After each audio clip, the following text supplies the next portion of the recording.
Hello everyone and welcome back to my The Young and Restless 24 YouTube channel. I hope you guys are having a wonderful day. Before we start, please hit the subscribe button and give this video a thumbs up. Phyllis Summers and Billy Abbott are a total chemistry fail, so let's talk about the real reason this pairing doesn't work presently. Of course, we should out by saying that both Jason Thompson and Michelle Stafford are talented, seductive players. There's nothing wrong with how Thompson and Stafford bring their characters to life, so let's just admit that. Nonetheless, we also have to address the fact that the last time Phyllis had a sizzling love with Billy, Gina Tognoni was in the part. Phyllis cheated on Jack Abbott with his own family in a hot affair story, so the show subsidized on the smoking chemistry Billy had with Tognoni's interpretation of the character. Billy and Phyllis went on to become an factual couple after the affair came to light, but it's tough to imagine truly reconsidering the pairing now. Although Billy and Stafford's Phyllis are great as musketeers and mates in crime, we don't see any chemistry passing on screen beyond that. Phyllis pictured up some romantic moments with Billy in her Valentine's Day fantasy, but they arguably failed that chem test. We're just not seeing the spark we're supposed to be seeing between Billy and Phyllis now, at least not enough of one to make this love triangle with Sally Spectre work. That could be a sign that Phyllis will end up chasing after another man who doesn't want her. Phyllis pursued Danny Romalotti to the point of preoccupation, but she eventually had to accept that he didn't want further than fellowship. Danny chose Christine Blair rather, so Phyllis was formally again a clunker in love. Is that how effects will turn out this time around as well? Will Phyllis chase after Billy only to wind up agonized and lowered? Numerous YNR suckers are lodging for Phyllis to find a man who'll chase her for a change, someone she can actually make a real future with. Anyhow, our prognostications allude that Billy and Phyllis won't have a lasting love story, so this reunion attempt may crash and burn on Phyllis's end. Phyllis will make some updates to her strategies along the way, so stay tuned for further news on her Billy pursuit plans. Phyllis, Sharon, and Adam all woke up, realizing it hadn't been real. Billy had champagne, chocolate, and flowers to surprise Sally. Still, he was shocked when Phyllis suddenly arrived, pushing her way outside. She teased him about going each out, and when Billy explained it was for Sally. Phyllis told him that Sally was actually in Genoa City with Adam. He tried calling Sally. Phyllis poured champagne and suggested they their own meeting, playfully tossing her hair and prompting him to dance. He refused. She dug into the chocolates, making reflections about holding on to his heart. She claimed they made a great platoon and that she could produce magic when she wanted. Handing him a glass, she heeded to not being alone on Valentine's Day. Billy bothered about Sally's response if she arrived. She claimed that neither Sally nor Chelsea was right for him because he constantly had to prove himself to them, which detracted him from work. Phyllis was sure he was still obsessed with Victor, and Billy admitted he'd go after him but wouldn't peril his company. Before they kissed, Phyllis suddenly woke up in her bed, confused by the dream. Meanwhile, at Crimson Lights, Sharon was startled to find the place filled with candles. Nick surfaced with a rose, explaining that he wanted to bring love into her life. Though she planned to work, he told her the evening was about showing his admiration for her. Pouring champagne, he expressed his deep love for her, ignoring about the history. Sharon was caught off guard and questioned how long he'd felt this way. He replied, presumably as long as you have. They danced, laughing at his poor dancing chops, and he kissed her hand before asking about their future. When she playfully suggested he move back in, he eagerly agreed. They conceded they had always been meant to find their way back to each other. Just as they kissed, Sharon wondered if it was too late for them, but Nick assured her that with her, he felt youthful again. He took her hand for a cotillion that would last ever, until he suddenly dissolved.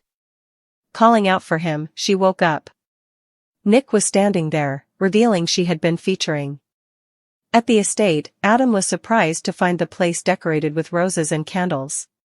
Chelsea admitted she had done it, confessing she had fought her passions but could no longer deny that she was falling for him again. He was skeptical but flattered. She conceded she had dubieties but realized her love when she saw his eyes. Adam questioned if this was just Valentine's Day magic, But Chelsea claimed their trip through Connor's struggles had changed them both. They had grown into better people. Pouring champagne, they heated and danced, reflecting on how their son had eventually brought them back together. Still, Sally suddenly burst in before they could kiss, breathless from traveling half across the world. She had pictured about Adam and wanted to try again. Chelsea dissolved, leaving Adam confused. Sally was certain they could move past their issues, and Adam admitted he'd no way stopped loving her but had eventually let her go. At that moment, Chelsea woke him up, revealing he'd been talking in his sleep. She handed him jalapeno lime chips, which he incontinently ripped open and started eating. Nate Hastings wants to help Amy Lewis connect with her son before she dies. But Damian King is only concerned with himself. Rivers' revealed character is quixotical. His suspicious nature included having Holden Novak impersonate him from Los Angeles, California, to Genoa City, Wisconsin. But Nate's call of Holden's Baranka helped bait Damian to a meeting with Amy.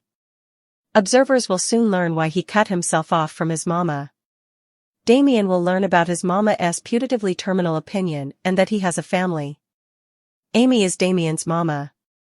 But Nate's mama is the infrequently seen Olivia Winters. She was last wedded to Malcolm Winters in 1999.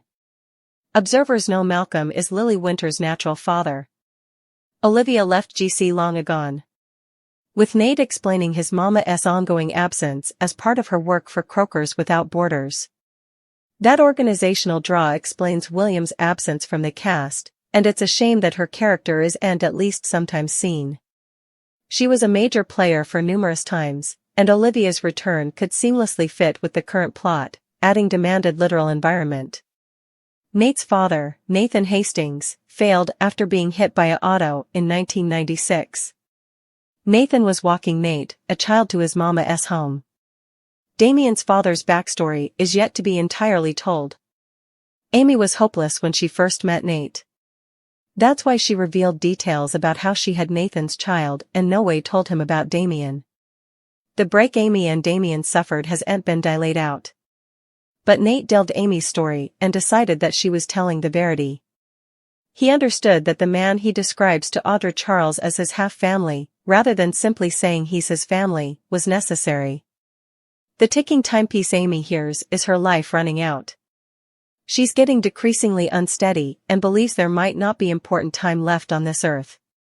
So, Amy wants to heal the rift with her son and help forge a bond between him and his unknown family. Holden was incontrovertibly attracted to Audra when he first saw her. He also congratulated her appearance during their alternate meeting. So, observers know there's eventuality for a triangle. Still, Nate's kinsman, Lily, is single. She projects as the smoother pairing after or while the conflict between Amy, Damian, and Nate plays out. Devoted suckers see that an implicit main character, Damian, and a side character, Holden, have been introduced. Cleaner operas depend upon the followership being attached to well-known stars. A chief in this kidney also involves introducing new characters through them, with Amy, Damian, and Holden being three new interesting people now in GC. Jack and Diane are at Society having a delicate discussion with Victoria and Claire.